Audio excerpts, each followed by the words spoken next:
Hi friends, good morning friends. இப்போ தென்காசி மாவட்டத்துக்கும் result வந்து பப்ளிஷ் பண்ணியிருக்காங்க. ஸோ நேற்று நைட்டு ஒரு வீடியோ போட்டிருந்தேன், உங்களுக்கு ஒரு 11 மணி இருக்கும். அதுக்கு பாருங்கள் 1 ஹவர் கழித்து தான் வந்து தென்காசிக்கு வந்து ரிசல்ட்டு பப்ளிஷ் பண்ணியிருந்தாங்க. டைம் வந்து 12 இருக்கும் நைட்டு. அதுக்கப்புறம் தான் ரிசல்ட்டு பப்ளிஷ் பண்ணாங்க. ஸோ வீடியோ போட முடியல, ரொம்ப அன்டைம் ஆயிடுச்சு. ஸோ அதான் மார்னிங் உங்களுக்கு வீடியோ போடுறவங்களுக்கு. இப்போ பாருங்கள் தென்காசிக்கு வந்து ரிசல்ட் பப்ளிஷ் பண்ணியிருக்காங்க. கிட்டத்தட்ட உங்களுக்கு இன்னும் ஒரு 10 மாவட்டம் தான் இருக்குது கரெக்டாக. ஏன்னா முதல்ல 12 மாவட்டமாக இருந்துச்சு. அது நேற்று நைட்டு வந்து ஒரு மாவட்டத்துக்கு பப்ளிஷ் பண்ணியிருந்தாங்க, நல்லா பார்த்துருந்தோம் உங்களுக்கு. அப்புறம் தொடர்ந்து வந்து தென்காசி மாவட்டத்துக்கும் ரிசல்ட்டு பப்ளிஷ் பண்ணியிருக்காங்க. ஸோ நேற்று நைட்டு விருதுநகர் மாவட்டம் அப்புறம் தென்காசி 2 மாவட்டமும் ரிசல்ட்டு வந்து வெளியிட்டிருக்காங்க.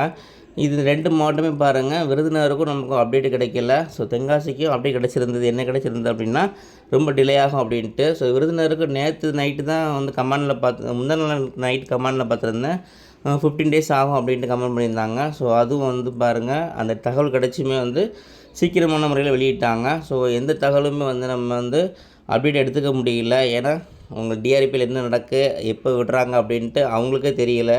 ஸோ வந்து ப்ராசஸ்லாம் கம்ப்ளீட் ஆகி சென்னையிலேருந்து ஆர்டர் பாஸ் பண்ணோன்னே இவங்க ரிலீஸ் பண்ணுவாங்க, அவ்வளோதான். சரி, எது எப்படியோ வந்து ரிசல்ட் வந்துகிட்டே தான் இருக்குது. இன்னும் ஒரு 10 மாவட்டம் தான் இருக்குது. 12ல் 2 ரிலீஸ் ஆகிடுச்சு. இன்னும் 10 மாவட்டங்கள் இருக்குது. அது தொடர்ந்து உங்களுக்கு தென்காசி மாவட்டத்துக்கு தென் மாவட்டங்கள் வந்து லேட் ஆகும் அப்படின்னு சொன்ன நிலையில் வந்து நேற்று விட்டுட்டாங்க. அது மட்டும் இல்லாமல் இப்போது பாருங்கள், இப்போது நான் சொன்ன மாதிரி உங்களுக்கு ஜூலை வந்து 7th ரிலீஸ் பண்ணி முடிப்பான்னு சொல்லியிருந்தேன்.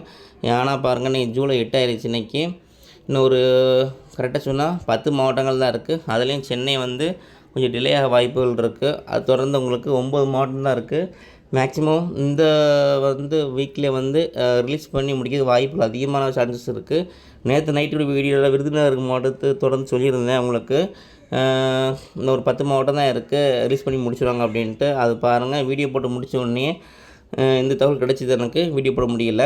ஸோ தென்காசி மாவட்டத்துக்கு வந்து நம்ம சப்ஸ்கிரைபர் ரொம்ப ஃப்ரெண்டு ஒருத்தர், ஸோ அவரும் வருத்தப்பட்டார் செலக்ட் ஆகலை அப்படின்ட்டு. சரி வாங்க, இப்போ வந்து மொத்தம் வேக்கன்சியை வந்து கம்மியாக தான் கொடுத்துருக்காங்க. சேல்ஸ்மேனுக்கு மொத்தம் 40 கொடுத்துருக்காங்க, பேக்கருக்கு 11 கொடுத்துருக்காங்க. ஸோ வந்து இது இன்க்ரீஸ் பண்ணியிருக்காங்களா அப்படின்ட்டு வாங்க பார்த்துடலாம். தென்காசி மாவட்டத்தை பொறுத்த வரைக்கும் ரொம்ப கம்மியான வேக்கண்ட்டாக தான் இருக்குது. சரி வாங்க, சேல்ஸ்மேனுக்கு மொத்தம் 52 கொடுத்துருக்காங்க. ஸோ வந்து 52ல் வந்து உங்களுக்கு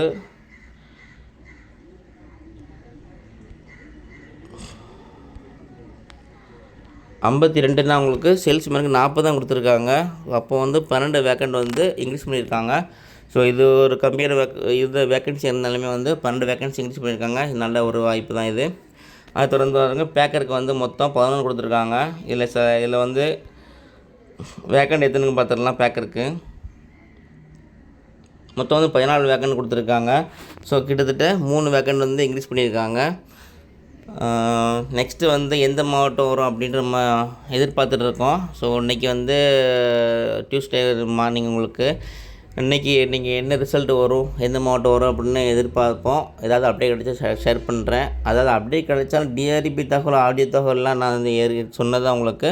ஸோ அதெல்லாம் சொன்னாலும் வந்து நான் எடுத்துக்க முடியாது, ஏன்னா நம்ப முடியாது. ஏன்னா அவங்க வந்து அவங்களுக்கே தெரியாது டிஆர்பி என்ன நடக்குன்ட்டு. ஸோ டிஆர்பிக்குள்ளே ஒர்க் பண்ணுறவங்க, ஏதாவது ஆஃபீஸர் இல்லை ஏதாவது உங்கள் ரிலேட்டிவ் யாராவது ஒர்க் பண்ணுறவங்க ஏதாவது சொன்னாங்கன்னா அது வாய்ப்புகள் இருக்குது. அதுவுமே ஒரு சில நேரங்களில் வந்து ஒரு தவறான முறையில் தான் இருக்குது. ஏன்னா உண்மையான வந்து எப்போ ரிலீஸ் பண்ணுறாங்க, எப்போ வருது அப்படின்ட்டு ஒரு நல்ல ஒரு அப்டேட் வந்து கிடைக்க முடியும் நமக்கு. இருந்து பார்க்கலாம், ஒன்றும் பிரச்சனை இல்லை. இப்போ தென்காசியை வந்து தொடர்ந்து வந்து எந்த மாவட்டம் வரும் அப்படின்ட்டு எதிர்பார்ப்போம். எந்த மாவட்டம் வந்தாலும் பிரச்சனை இல்லை. மேக்ஸிமம் வந்து உங்களுக்கு எந்த வீக்குள்ளே கம்ப்ளீட் பண்ணி முடிச்சுடுவாங்க. ஸோ வராத மாவட்டம் கண்டிப்பாக எதிர்பாருங்க. அப்புறம் வந்து இந்த தேனி, அரியலூர், பெரம்பலூர்லாம் இருக்குது, ராமநாதபுரம் இருக்குது. ஸோ வந்து ரொம்ப எதிர்பார்த்தோடு இருக்கிறாங்க. அப்போ கடலூர், சில மாவட்டங்கள் ஒரு 10 மாவட்டங்கள் தான் இருக்குது. மேக்ஸிமம் வந்துடும், எதிர்பாருங்க. ஏதாவது அப்டேட் கிடைச்சா கண்டிப்பாக ஷேர் பண்ணுறேன், நீங்கள் ஷேர் பண்ணுங்கள். ஓகே ஃப்ரெண்ட்ஸ், இந்த வீடியோ வந்து உங்களுக்கு பிடிச்ச லைக் பண்ணுங்கள், ஷேர் பண்ணுங்கள், கமெண்ட் பண்ணுங்கள், சப்ஸ்கிரைப் பண்ணுங்கள். முக்கியம் வந்து சின்ன ஒரு வருத்தம் என்னென்னா, நேற்று நைட்டு வந்தோடனே போட முடியல, அதுதான் சின்ன வருத்தமாக இருக்குது. சரி, ஒன்றும் பிரச்சனை இல்லை. தென்காசி வந்துடுச்சு. அது தொடர்ந்து என்ன மாவட்டம் வரும்னு எதிர்பார்ப்போம். நெக்ஸ்ட் நாளில் அப்படியே சந்திக்கிறேன். தேங்க்யூ.